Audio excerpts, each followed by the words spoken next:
না, আমরা দেখেছি যে বিগত প্রায় 15 বছর হয়ে গেল বরাক উপত্যকা থেকে আসামের কেউ রাজ্যসভা থেকে নির্বাচিত হয় নাই। আজকে আমরা পশ্চিমবঙ্গের মুখ্যমন্ত্রী শ্রদ্ধেয় মমতা ব্যানার্জিকে আমরা ধন্যবাদ জানাই যে এক মাসও হয়নি আমাদের নেত্রী বরাকের অগ্নিকন্যা সুস্মিতা দেব মহাশয়া তৃণমূল কংগ্রেসে জয়েন করেছেন। কিন্তু জয়েন করার পর আজকে মমতা ব্যানার্জি মহাশয়া সুস্মিতা দেবকে রাজ্যসভার মনোনীত করেছেন। সেটা শুধু বরাক উপত্যকা নয়, সমগ্র উত্তর পূর্বাঞ্চলের কাছে একটা গর্বের বিষয়, মানে গর্বের বিষয় আমাদের কাছে।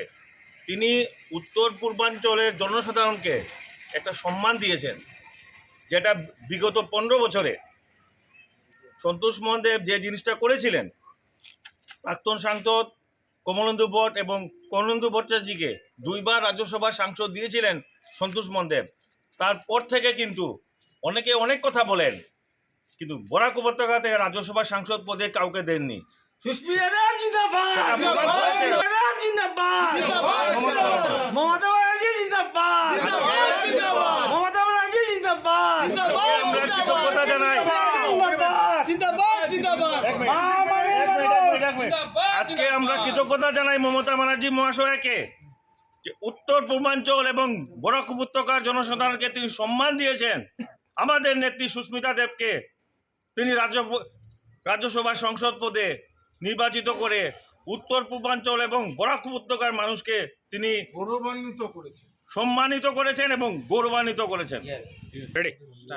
আমরা কোনোদিনও চিন্তাও করতে পারিনি।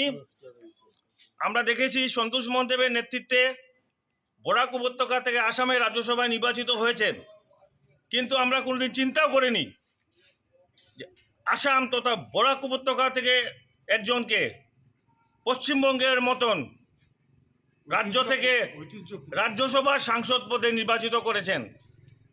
ঐতিহ্যবাহী পশ্চিমবঙ্গ থেকে রাজ্যসভায় নির্বাচিত করেছেন আমাদের বরাক উপত্যকা তথা কাছাড় শিলচরের মেয়েকে।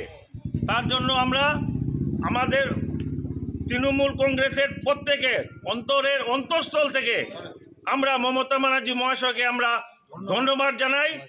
আমাদের মমতা ব্যানার্জি জিন্দাবাদ, মমতা